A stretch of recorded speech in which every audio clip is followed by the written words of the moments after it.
Have you ever thought about how our grandparents always seemed to know which leaf or root could calm a fever or ease a cough? Long before pharmacies lined every street, they didn't need labels or lab coats, just wisdom passed down through hands that work the earth. For a long time, I thought that kind of knowledge was lost until I realized it wasn't gone at all.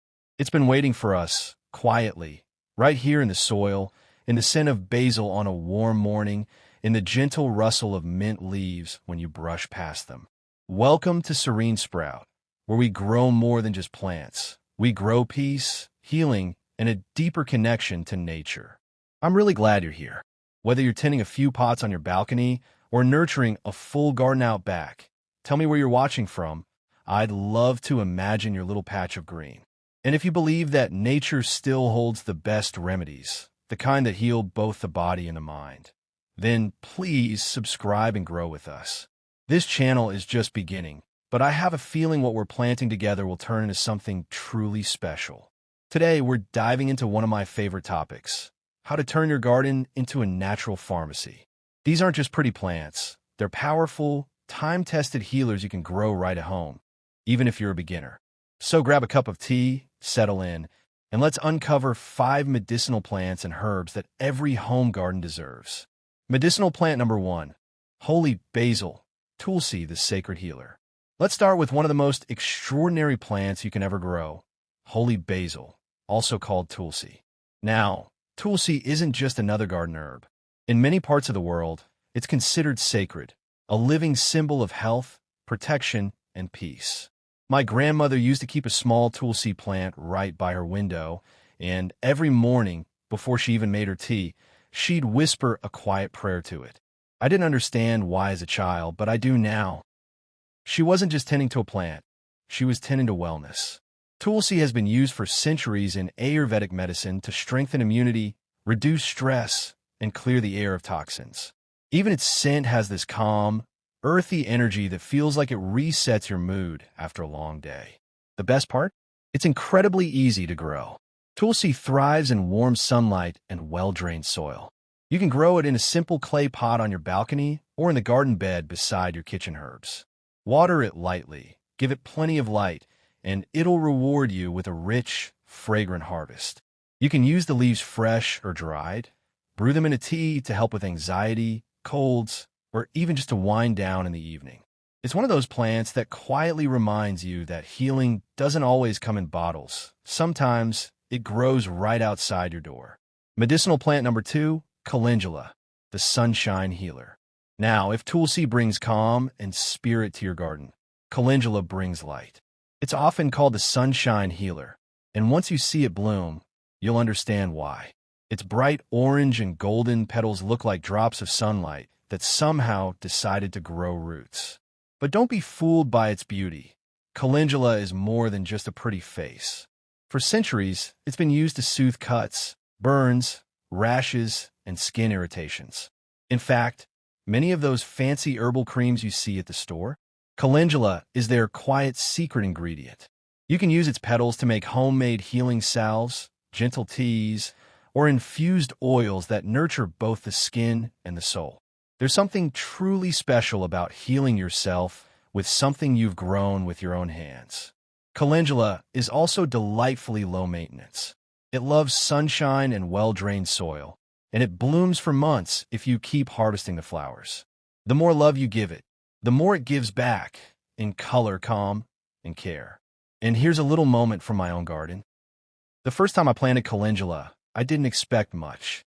But one morning, I stepped outside, and there it was, a burst of orange swaying gently in the breeze. It instantly lifted my mood. From that day, I started calling it my morning smile plant. So if your garden could use a bit of joy and a touch of natural medicine, calendula is your perfect companion. Medicinal plant number 3, lemon balm, nature's gentle calmer. After the brightness of calendula, let's take a deep breath and slow things down with lemon balm, the herb I like to call nature's gentle hug. There's something special about lemon balm. The first time you rub its soft leaves between your fingers, that light citrus scent just settles you.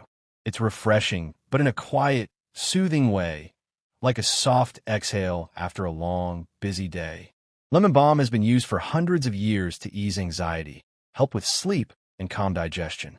In old herbal traditions, it was often called the herb of happiness, and honestly, once you grow it, you'll see why. A cup of lemon balm tea before bed feels like pressing pause on the noise of the day. What makes it even better is how easy it is to grow. Lemon balm thrives in partial shade and doesn't demand much attention. Just moist soil and a bit of care now and then. It spreads gently, filling your garden corners with that soft lemony fragrance that bees absolutely love. If you ever feel your mind racing or your day running ahead of you, step outside, run your fingers through its leaves, and breathe. Sometimes that's all it takes. Lemon balm isn't a loud plant. It doesn't shout for attention, but in its quiet way, it brings peace. It reminds us that healing doesn't always come from doing more, but from slowing down. Before we move on to the next plant, I want to pause for a second and ask you something. When you picture your dream garden, the one that feels like your own little healing sanctuary, what's in it? Is it rows of herbs by the kitchen window? Maybe a patch of wildflowers that the butterflies can't resist? Or that one quiet corner where you sip tea and just listen to the breeze? Tell me in the comments, what does your peaceful garden look like? I love reading your replies because honestly, every garden tells a story. And sometimes the best ideas come from seeing how someone else creates their calm space. And if you're watching this while your hands are literally in the dirt, planting, weeding, or watering, I see you. You're already growing something beautiful, even if it's just one pot at a time. All right, ready? Let's head into the next one. A plant that might surprise you with just how powerful it really is. Medicinal plant number 4, yarrow, the forgotten first aid plant. Now, this next one is a bit of a hidden gem. Yarrow. It's one of those plants that's been quietly helping humans for centuries, but somewhere along the way, most of us just forgot about it. Long before there were first aid kits, there was yarrow. Soldiers carried it into battle to stop bleeding from wounds, and healers used it to treat fevers, inflammation, and even stomach troubles. It's no wonder some people still call it nature's bandage. Yarrow has these delicate, feathery leaves and clusters of tiny white or pink flowers that dance gently in the breeze. It doesn't scream for attention, but it's one of those plants that gives so much more than it asks for. It's also surprisingly tough. Once established, yarrow thrives in poor soil and full sun, the kind of plant that says, "Don't worry about me, I'll be fine." You can grow it along pathways, borders, or even in a little patch near your herbs. And here's something interesting. Even its presence in the garden is healing. Yarrow attracts beneficial insects, strengthens nearby plants, and somehow manages to make the whole space feel more balanced and alive. If you like making homemade remedies, you can dry the flowers and leaves to create soothing teas or poultices for cuts and burns. But even if you never touch a leaf, yarrow's resilience alone is a quiet lesson. The healing doesn't always look delicate. Sometimes it's strong, steady, and deeply rooted.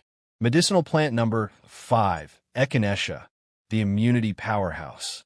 And now, let's finish strong with one of the most beautiful and powerful plants you can have in your healing garden, echinacea. Even if you've never grown it before, you've probably heard of it in teas or natural supplements. Echinacea is famous for boosting the immune system, helping the body fight off colds, infections, and fatigue. But what makes it special in the garden isn't just its healing power, it's the quiet confidence it brings. Those tall stems topped with purple petals look like little bursts of strength, standing proudly even when the wind gets rough. When you walk by, they seem to whisper, "You're stronger than you think." It's also a magnet for bees and butterflies, which makes it a perfect bridge between wellness and wildlife. Every time I see a butterfly land on an echinacea bloom, it feels like nature is giving something back, reminding us that health isn't just about what we take, but what we nurture. Growing echinacea is simple. It loves sunlight, well-drained soil, and a little patience, the kind of plant that quietly thrives without much fuss. You can use the dried roots or petals to make teas or tinctures that naturally support your immune system, especially during cold seasons. There's something deeply reassuring about knowing that your garden holds its own little pharmacy and that you've grown it with your own hands. Now listen, before you start planning your own little garden pharmacy, there's something important to remember. Even the gentlest herbs deserve respect. Natural doesn't always mean harmless. Some medicinal plants can interact with medications, trigger allergies, or have effects that vary from person to person. So, if you're pregnant, nursing, or taking any regular prescriptions, it's always a good idea to check with a qualified herbalist or your healthcare provider before using them regularly. And of course, make sure you've properly identified your plants, especially if you're foraging or growing from seed. A small label or garden tag can save a lot of confusion later on. Treat your herbs like old friends. Get to know them, learn their strengths, and always listen when they whisper. A little goes a long way. General care tips for your healing garden. Before you rush off to plant these wonderful healers, here's something to remember. Every garden, no matter how small, thrives on attention and gentle consistency. Most medicinal herbs love sunlight, well-drained soil, and moderation. That means not too much water, not too little, just enough to keep the soil lightly moist. Think of it as caring for a friend. Steady, simple, and full of patience. Try to give your plants space to breathe. Good airflow helps prevent pests and disease. A light layer of organic compost or mulch every few weeks keeps the soil rich and happy. And don't forget, harvest with gratitude. Pick leaves and flowers in the morning after the dew has dried, when their oils and healing properties are at their strongest. It's a small ritual that makes a big difference in the health of your plants and in your connection to them. Your healing garden doesn't have to be perfect. What matters most is that it's alive, that you care for it, and that it brings you peace. Over time, you'll notice, as the garden grows, so will you. And there you have it. 5 beautiful medicinal plants that can turn your garden into a place of healing, calm, and quiet strength. The truth is, you don't need acres of land or fancy tools to grow wellness. All you need is curiosity, care, and a little corner of soil that's ready for new life. As you start your healing garden, remember this. Every plant teaches something. Tulsi reminds us to breathe through the noise. Calendula shows us that warmth and color can heal more than we realize. Lemon Balm whispers that calm can be cultivated. Yarrow reminds us to stand strong. And Echinacea proves that even resilience can be beautiful. Take your time with each one. Start small, observe, and let your garden grow at its own pace. Healing, just like gardening, is not about rushing. It's about tending, nurturing, and believing that something good is happening even when you can't see it yet. Now, I'd love to hear from you. Which of these plants will you be starting with first? Drop it in the comments. I can't wait to see what you'll be growing. And while you're there, tell me, where are you watching from? It always amazes me how people from all over the world come together here, united by the simple love of growing something meaningful. If today's video brought you a little peace or reminded you of how powerful nature really is, please subscribe to Serene Sprout. We're still just beginning this journey, but every new subscriber helps our little garden community grow, and I'd truly love to have you as part of it. So, until next time, may your hands stay gentle, your soil stay rich, and your heart stay open to the quiet lessons the earth keeps teaching us. Take care of yourself, take care of your plants, and I'll see you again soon, right here at Serene Sprout, where healing begins with a single sprout.